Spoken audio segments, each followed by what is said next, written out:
Tema yang ingin saya kesempatan ini adalah novum, pesan yang baru untuk kelanjutan dari bahan kita yang pertama kemarin tentang mengenal atau lebih dekat dengan Yesus.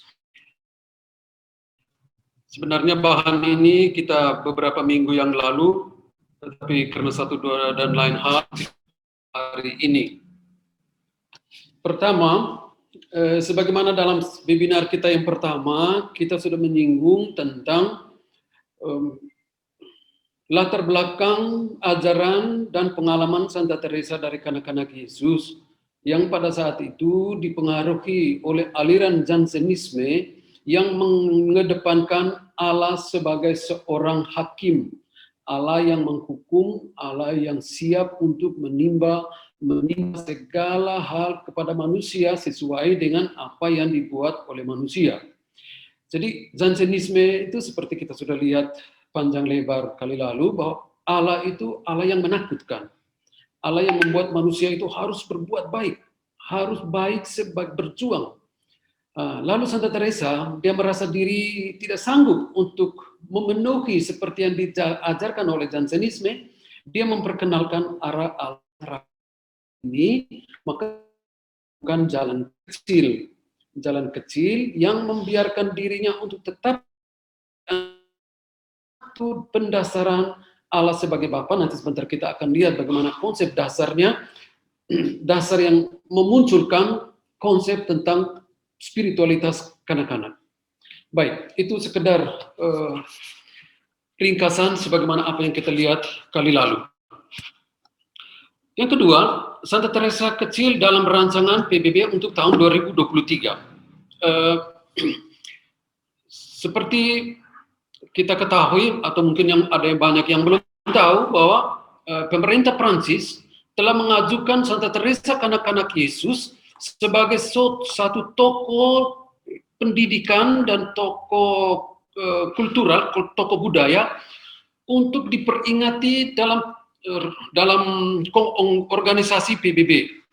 Dan itu diajukan oleh pemerintah Prancis, nanti akan diperingati tahun 2022 sampai 2023. Kita belum tahu pasti sejak kapan mulai itu, tetapi itu sudah diterima oleh PBB Teresa kecil sebagai satu tokoh budaya dan pendidikan. Itu diperingati nanti seluruh dunia tentang tokoh ini. Itu luar biasa karena diajukan bukan oleh gereja atau bukan oleh Ordo Karmel, tetapi oleh pemerintah Prancis. Melihat situasi ini, maka General Ordo Karmel kita sudah merancang 6 tahun ke depan ini adalah tahun Teresia dari kanak-kanak Yesus. Nanti 6 tahun ke depan ini yang akan kita dalami adalah ajaran dan tulisan tentang Santa Teresa. Dan ini sangat menarik karena Pater General sudah mencanangkan supaya 6 tahun ini yang didalami dalam keluarga besar Karmel di seluruh dunia adalah tokoh ini. Jadi ini juga satu kesempatan bagi kita untuk lebih belajar lebih banyak tentang orang ini, dan tidak hanya sampai di situ, bagaimana kita mempromosikan, memperkenalkan tokoh ini kepada publik atau gereja Indonesia. Karena bagaimanapun dalam tingkat PBB sudah mengakui ketokohan Teresia, apalagi kita, saya rasa ini kesempatan yang baik untuk kita bagaimana mendalami dari secara pribadi atau di tingkat komisariat, kita bisa buat sesuatu yang menarik untuk tokoh ini sebagai inspirator pendidikan dan budaya. Itu sekedar pengantar. Baik, mari kita lihat Omnes Novum atau jalan yang sama sekali baru. Ya, ini foto-foto Santa Teresa mulai dari kecil, remaja, ini dia bermain drama, sampai dengan dia jadi suster Karmel. Sebagaimana riwayat hidupnya kita sudah lihat, tulisan-tulisannya juga kita sudah lihat. Sekarang kita masuk lebih dalam apa yang menjadi pendasaran utama ajarannya. Ya, baru pendasaran ya, belum masuk ke apa ajarannya. Kita akan lihat dua poin utama. yaitu jalan yang lama dan jalan yang baru. Jalan yang lama ini, jalan yang sama sekali baru ini ditemukan oleh Santa Teresa sendiri. Kenapa dikatakan jalan yang sama sekali baru? Jalan sama sekali baru ini sebenarnya kata yang diungkapkan oleh Kardinal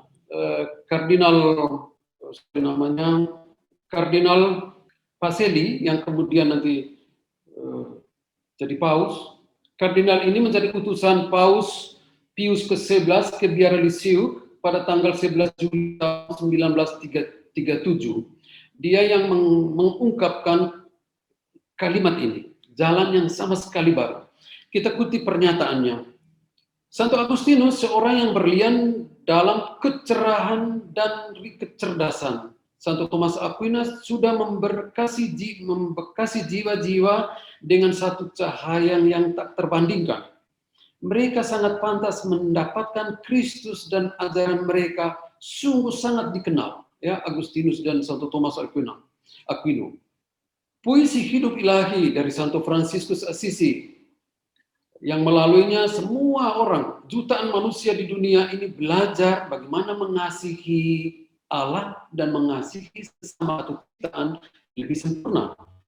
Namun demikian, seorang anak kecil dari Carmel Lisieux, bahkan belum mencapai usia dewasa, sudah mampu merebut setidaknya selama kurang lebih setengah abad ini barisan panjang para pengikutnya, para pengagumnya.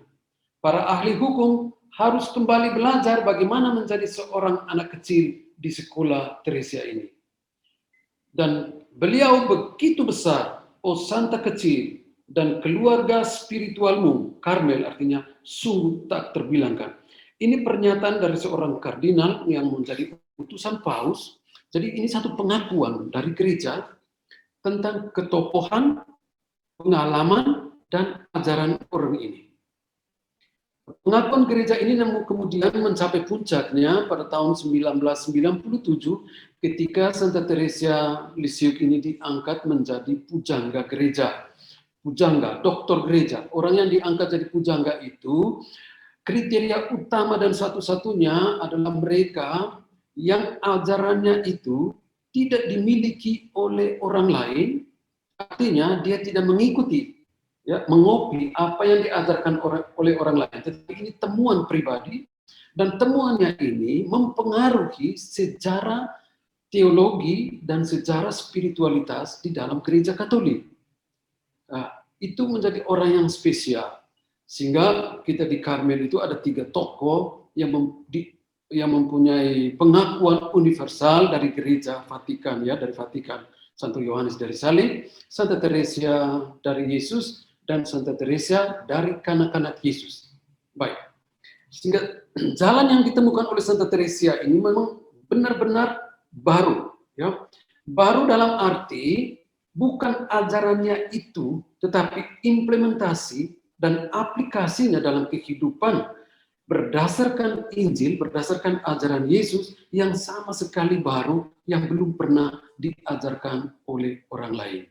Ya, nanti kita lihat apa yang tidak pernah diajarkan oleh orang lain yang ditemukan oleh orang ini.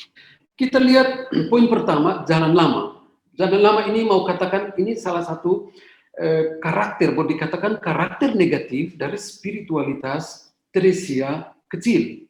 Ya, karakter negatif, ya. Negatif dalam tanda petik, ya. Karakter pertama kita lihat tanpa mati raga yang luar biasa. Itu yang diajarkan oleh Santa Teresa. Kenapa dikatakan tanpa mati raga yang luar biasa? Karena konsep gereja pada masa itu, mati raga itu menjadi jalan utama untuk mengalami satu pengalaman mistik. Dan banyak orang kudus dalam sepanjang perjalanan sejarah gereja selalu diwarnai oleh aspek ini, mati raga. Ya, kita tahu Santa Teresa, Santo Yohanes dari Salib, Santo Ignatius Loyola, dan banyak tokoh-tokoh besar dalam gereja selalu mengajarkan ini. Mengajarkan bahwa mati raga menyiapkan orang secara fisik supaya bisa mengalami kekuatan roh. Jadi dari mati raga ke pengalaman mistik. Bagaimana Allah bisa bekerja kalau fisik atau manusianya itu, aspek antropologinya itu belum diolah dengan baik.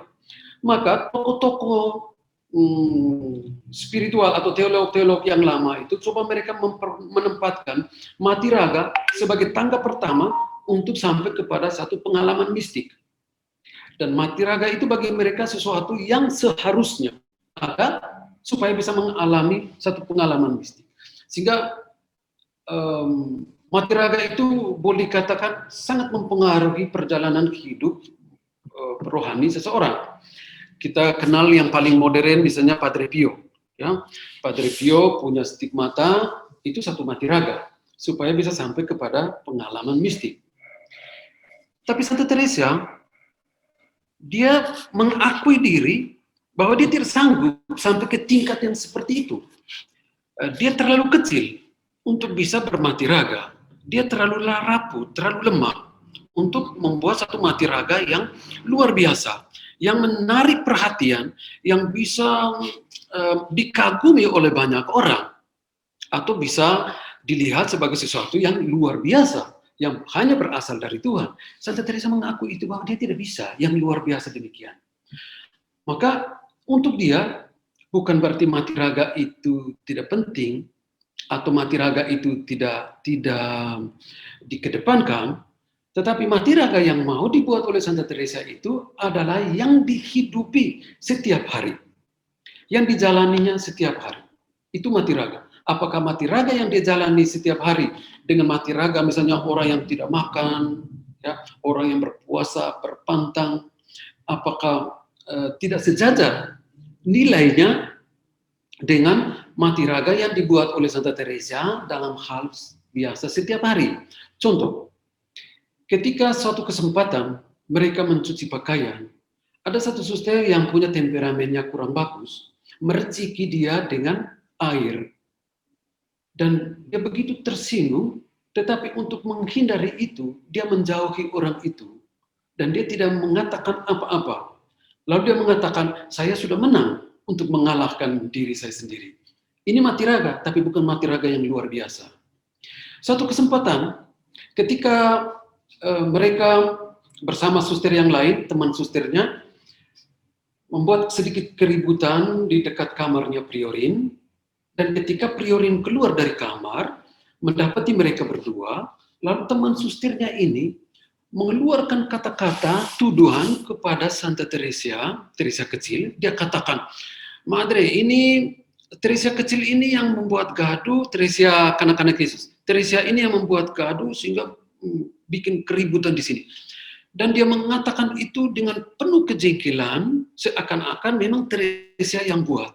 Nah, pada saat itu, Teresa ini ingin supaya membalas atau membantah apa yang dikatakan.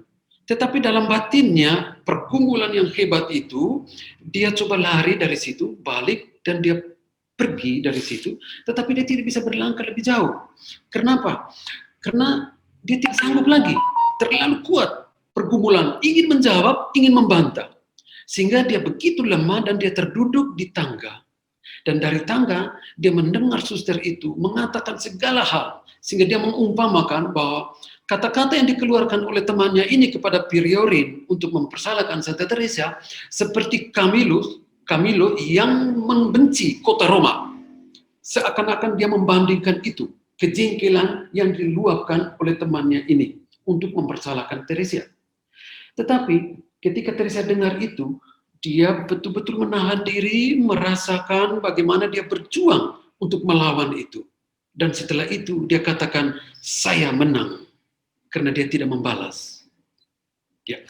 Ini mati raga, tapi bukan mati raga yang luar biasa.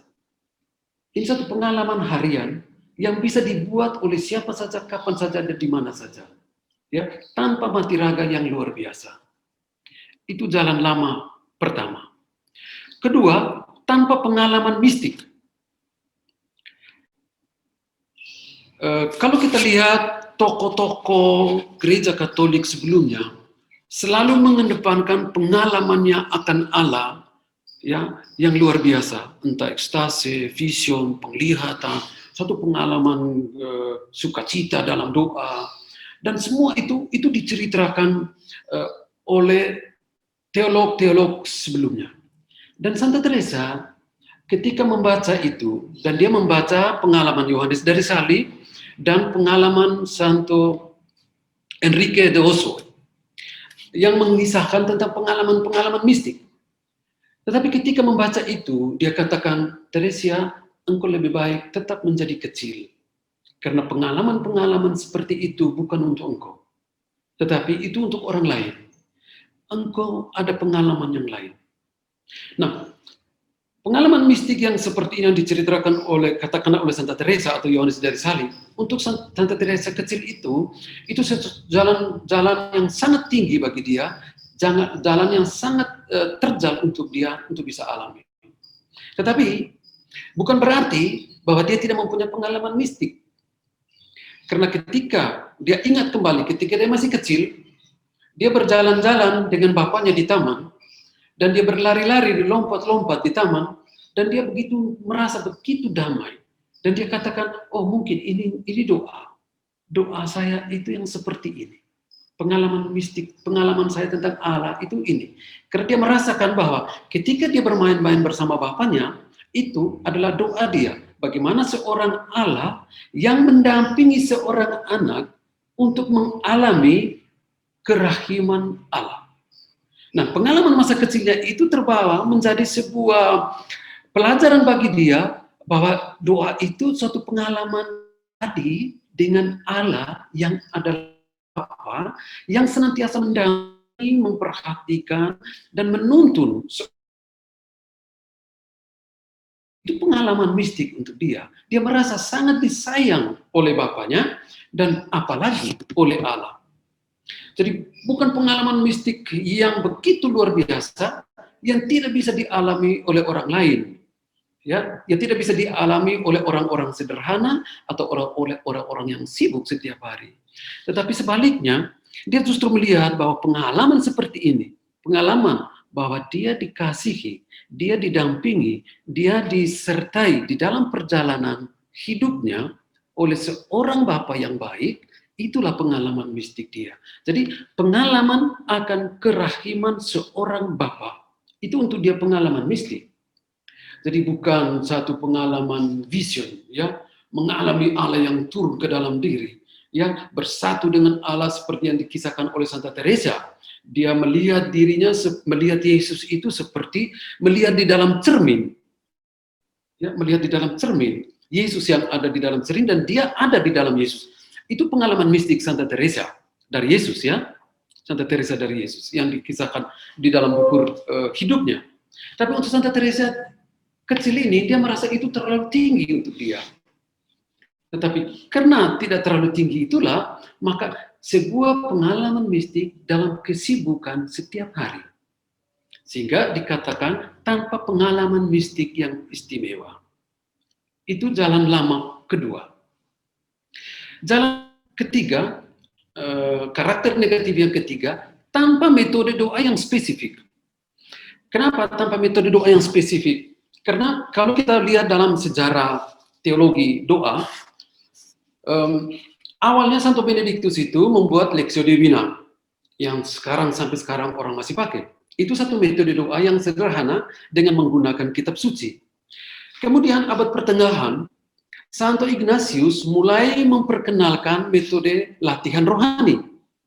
Dan latihan rohani itu sangat mempengaruhi pada abad pertengahan oleh para Yesuit, dengan fokus pada bagaimana mengolah akal budi, ya, sangat disiplin dengan akal budi dan dengan metode-metode yang bertahap yang bisa membantu orang untuk mengalami Allah. Dan itu diperkenalkan oleh Santo Ignatius. Dan memang kita tahu Santo Ignatius itu seorang militer dan dia mendidik dirinya bahkan di dalam doa itu dengan prinsip-prinsip kemiliterannya itu. Sehingga muncul metode latihan rohani. Kita tahu Santa Teresa, Santo Yohanes dari Salib tidak memunculkan satu metode doa, satu prinsip doa yang sangat spesifik. Santa Teresa hanya katakan kalau yang sedang memandangmu, ya, Alamilah dia bahwa dia ada di sampingmu, ada bersama dengan engkau. Memang itu Santa Teresa menulis secara sporadis, tetapi kita bisa lihat juga bahwa Santa Teresa memberikan metode-metode yang spesifik di dalam doa. Nah, Santa Teresa kecil ini, dia coba menggunakan metode doa itu, tetapi dia tidak sanggup. Dia tidak mampu, bahkan tidak bisa berkonsentrasi untuk menggunakan metode-metode yang sudah tersebar pada masa itu. Apa yang dia buat? Dia berdoa Salam Maria. Dia berdoa Bapa Kami. Ya, dia berdoa dengan satu metode kontemplatif, ya, meditatif dengan kata-kata itu. Atau dia mengambil satu teks kitab suci dan dia berdoa dengan itu. Dia katakan ketika dalam doa batin ada suster lain yang membuat keributan dengan bunyi-bunyi yang mengganggu konsentrasi, apa yang dia buat? Dia katakan, ketika ada bunyi-bunyi itu, dia berdoa sambil menderita. Tetapi ketika tidak ada bunyi-bunyi itu, dia berdoa dengan penuh sukacita. Itu metode doa dia. Ya. Yang dia temukan bukan sebagai satu metode yang dia pakai setiap hari. Tetapi sesuai dengan situasi batin yang dia jalani, sesuai dengan pengalaman harian yang dia jalani, dan itu dia bawa di dalam doa. Jadi tidak ada satu yang spesifik, pembukaan, pertengahan, dan penutup. Dan itu dia tidak bisa buat. Dia mengakui sendiri, dia tidak sanggup. Tetapi justru dia mengambil seluruh pengalaman hariannya itu, masuk ke dalam doa, dan dia bawakan itu sebagai satu bentuk doanya. Nah, jadi orang tidak bisa temukan di dalam ajarannya tentang satu metode doa yang spesifik, karena dia tidak mempraktikkan satu doa yang spesifik. Dia menjadikan hidup dan pengalaman hidup hariannya itu sebagai satu doa. Entah ketika sedang mengalami kesulitan, dia melihat itu sebagai sesuatu yang ikut menderita bersama Kristus. Ketika dia merasa ada sukacita, dia melihat itu adalah semangat kebangkitan yang diberikan oleh Kristus. Jadi tanpa metode doa. Yang keempat, tanpa karya yang menarik perhatian. Banyak orang-orang kudus selalu ada karya yang menonjol. Karya-karya yang menarik perhatian bukan saja dalam tulisan-tulisan, tetapi juga karya sosial karitatif. Dan itu sungguh luar biasa. Tetapi Santa Teresa katakan, dia datang ke Karmel tidak ada tujuan lain. Tujuannya hanya untuk menyenangkan Tuhan. Dan untuk dia, tujuan spesifik menyenangkan Yesus itu menjadi satu dorongan yang begitu kuat, sehingga yang dia tidak mencari yang lain ataupun mengerjakan apa saja tanpa tujuan yang satu ini, menyenangkan Yesus. Ya, membuat Allah itu bahagia. Sehingga katakan, orang kudus lain mereka bekerja, berkarya, menghasilkan banyak hal. Tetapi dia tidak mampu untuk seperti mereka, maka yang dia buat adalah bagaimana menyenangkan Yesus. Itu karyanya. Menyenangkan Yesus hanya dengan mengasihi dan berkorban.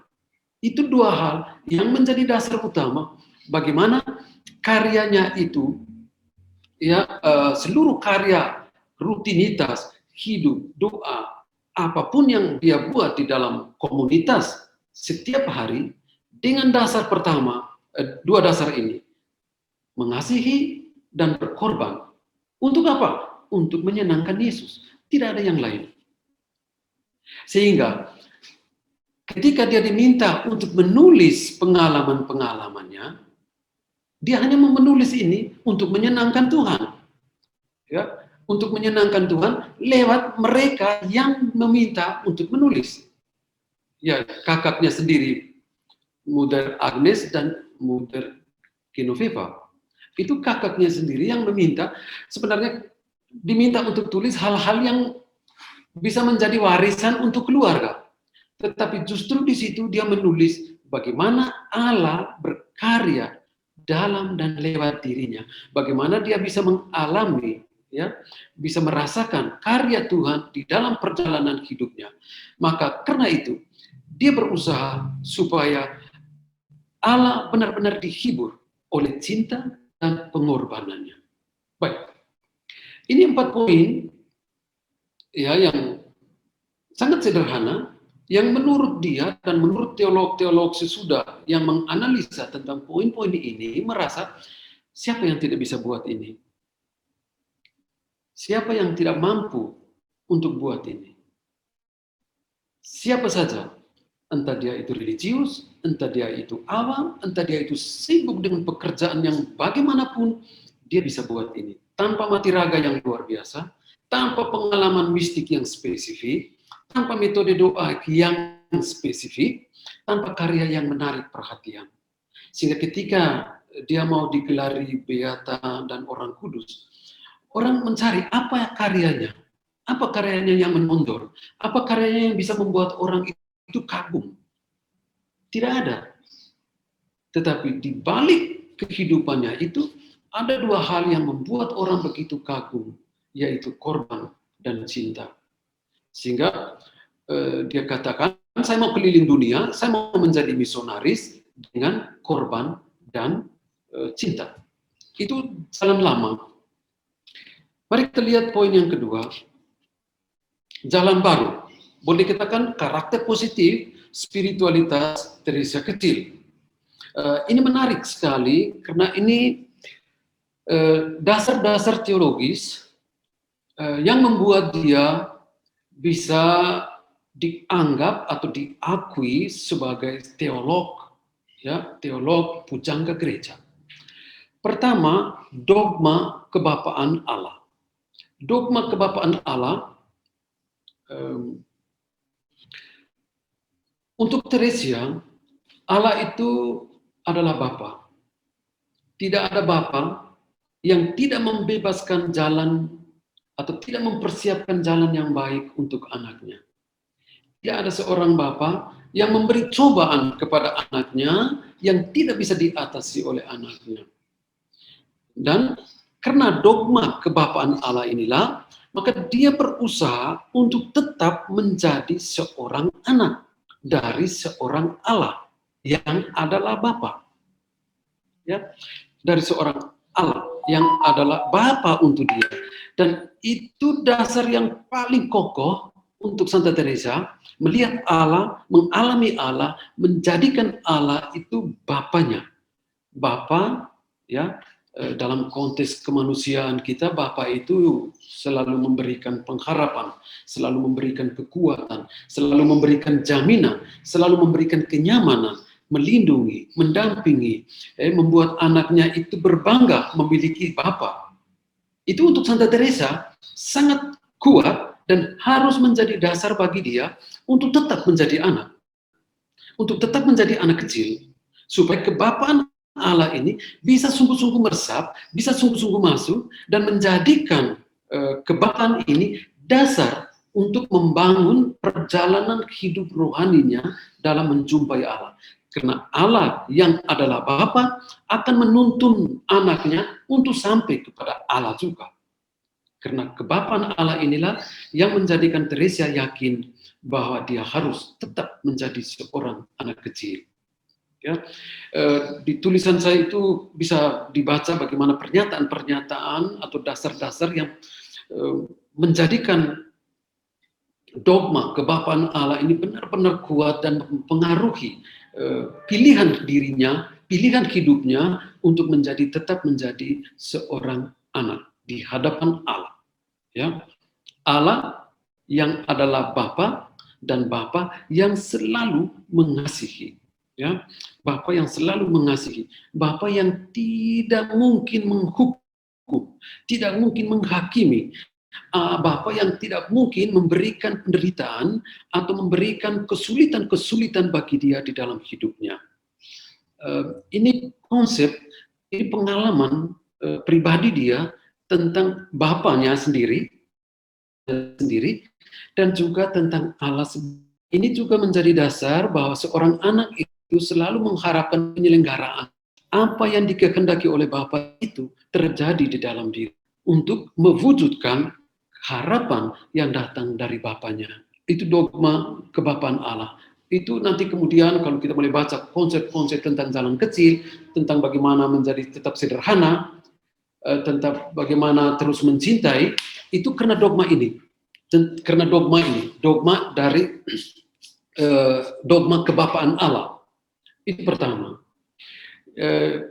Yang kedua, kasih kerahiman Allah. Ya, kasih kerahiman Allah. Ini salah satu konsep dasar untuk Teresa itu. Allah itu rahim. Allah itu tidak menghakimi. Dan kerahiman Allah ini membuat Teresa merasa bahwa jalan yang dia pilih, jalan yang dia ambil, yaitu jalan untuk tetap menjadi anak kecil, tetap menjadi orang yang tulus, orang yang jujur, orang yang terbuka, anak yang terbuka, anak yang tetap menyerahkan diri kepada Allah yang Bapa tadi. Dasarnya adalah kerahiman Allah. Kenapa? Karena Allah yang ada di surga, ya, sudah turun masuk ke dalam diri manusia, supaya manusia yang penuh dengan kerapuhan ini boleh kembali kepada Allah. Ini kerahiman Allah. Dan Santa Teresa sangat yakin dengan itu, bahwa kerahiman Allah itu datang menjumpai manusia, tidak hanya menjumpai manusia, tetapi berdiam di dalam diri manusia untuk mentransformasi manusia itu, ya, agar dia bisa pertama mengalami kasih Allah dan bisa kembali kepada kerahiman, ya, pusat kerahiman yaitu Allah sendiri. Ya. Nanti dia akan omong tentang kasih, ya, kasih untuk dia itu segala-galanya. Karena kasih dia segala-galanya, maka dia harus tetap menjadi anak kecil yang selalu mengharapkan kasih kerahiman Allah. Ini satu konsep yang sangat menarik. Nanti konsep ini kemudian misalnya Santa Faustina mulai mempopulerkan itu. Tetapi Santa Teresa sudah melihat ini. Ini sebenarnya mau mengkontraskan dengan apa yang diyakini oleh gereja pada saat itu, seperti kita sudah katakan tadi pembukaan, antara Allah yang hakim dan Allah yang rahim. Nanti ada banyak sekali kitab kutipan-kutipan kitab suci yang memperlihatkan kerahiman Allah. Nanti kemudian ketika dia hampir mati, dia katakan, saya akan pergi ke surga, ya, saya akan masuk ke kehidupan dan saya akan menyiramkan mawar kepada dunia. Artinya, dia meyakini bahwa kerahiman Allah yang sebelumnya tadi ada di antara Allah Bapa, Putra, dan Roh Kudus, diserahkan kepada Yesus untuk diturunkan ke dunia, dan dia merasa bahwa apa yang diturunkan oleh Yesus itu benar-benar ada di dalam dirinya. Nah, dengan keyakinan itu dia katakan nanti kemudian, saya ketika sudah sampai di dalam kerahiman Allah di surga, saya akan bisa buat seperti itu, seperti yang dibuat oleh Yesus. Sehingga untuk dia kematian itu, bahkan dia katakan itu awal dari ziarah hidupnya untuk mengajarkan tentang kerahiman Allah bagi dunia. Indah sekali konsep ini, ya. Lalu yang ketiga, kebajikan spiritualitas kanak-kanak. Kebajikan-kebajikan, ya. Kebajikan-kebajikan, ya, kita tahu ada kebajikan-kebajikan sosial, kebajikan-kebajikan teologis, ya, kebajikan-kebajikan moral. Dan untuk dia kebajikan spiritualitas sebagai kanak-kanak itu memampukan dia, ya, untuk menjalani setiap rutinitas hidupnya dengan tulus dan jujur. Karena dia tetap mau menjadi anak kecil. Maka ketulusan dan kejujuran inilah yang mendorong dia untuk tidak mau menjadi orang yang besar, ya, tapi tetap mau menjadi anak kecil. Karena dia mau supaya tetap jujur, ya, murni dalam seluruh intensi, seluruh pekerjaannya. Ini kebajikan-kebajikan. Sebenarnya kebajikan-kebajikan yang diceritakan oleh Santa Teresa ini bukan sesuatu yang sangat gampang, ya, yang mudah dibuat. Tetapi menuntut satu pengorbanan yang sungguh luar biasa. Satu perjuangan untuk mengalahkan dirinya sendiri. Satu kekuatan untuk bagaimana mengutamakan kehendak Allah dan penyelenggaraan ilahi atas dirinya. bukan sesuatu yang sangat sederhana ya, karena kanak-kanak dari begitu sederhana. Tidak, justru sebaliknya. Kebajikan yang mau dia buat ya, dia buat apa saja.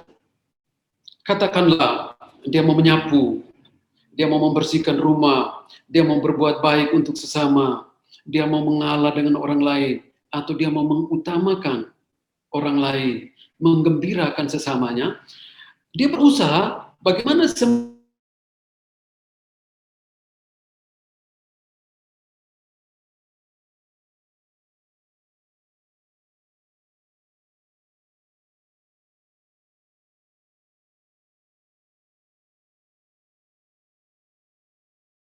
memenuhi kebutuhan dia secara psikologis, secara sosial.